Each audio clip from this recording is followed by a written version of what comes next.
இந்த mini vlog வந்து ஞாயிற்றுக்கிழமை எடுத்தது தான்.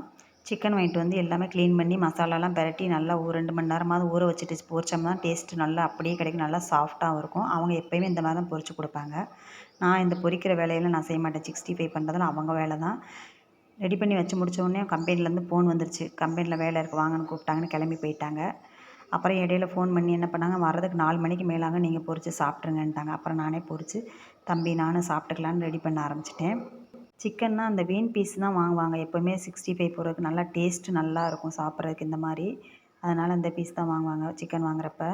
முந்தின நாள் வச்ச சாம்பார் அப்படியே இருந்துச்சு முதல் நாள் வச்சது. சரி இதோட நம்ம ஏதாவது வேறு எக்ஸ்ட்ரா வச்சோம்னா அது மிச்சமாக ஆயிரும் வேஸ்ட் ஆகும் அப்படின்ட்டு இந்த சாம்பாருக்கு 65 வச்சு சாப்பிட்டுக்கலான்னு ரெடி பண்ணிட்டேன். நல்லா மசாலா ரொம்ப தூக்கலாக போட்டாங்களோ நல்லா காரம். தம்பிக்கு சாப்பிட்றப்பே கண்ணில் தண்ணி வந்துச்சு. இருந்தாலும் விடலை. அதை சாப்பிட்டு தான் ஆவேன்னு சாப்பிட்டுட்டு அவனுக்கு பிடிச்சதுன்றதுனால விடலை. ஈவினிங் காஃபி போட்டு குடிச்சாச்சு. அடுத்து மாவு பாக்கெட்டு போட போகிறேன். இந்த வீடியோ பிடிச்சா ஒரு லைக் கொடுத்துருங்க.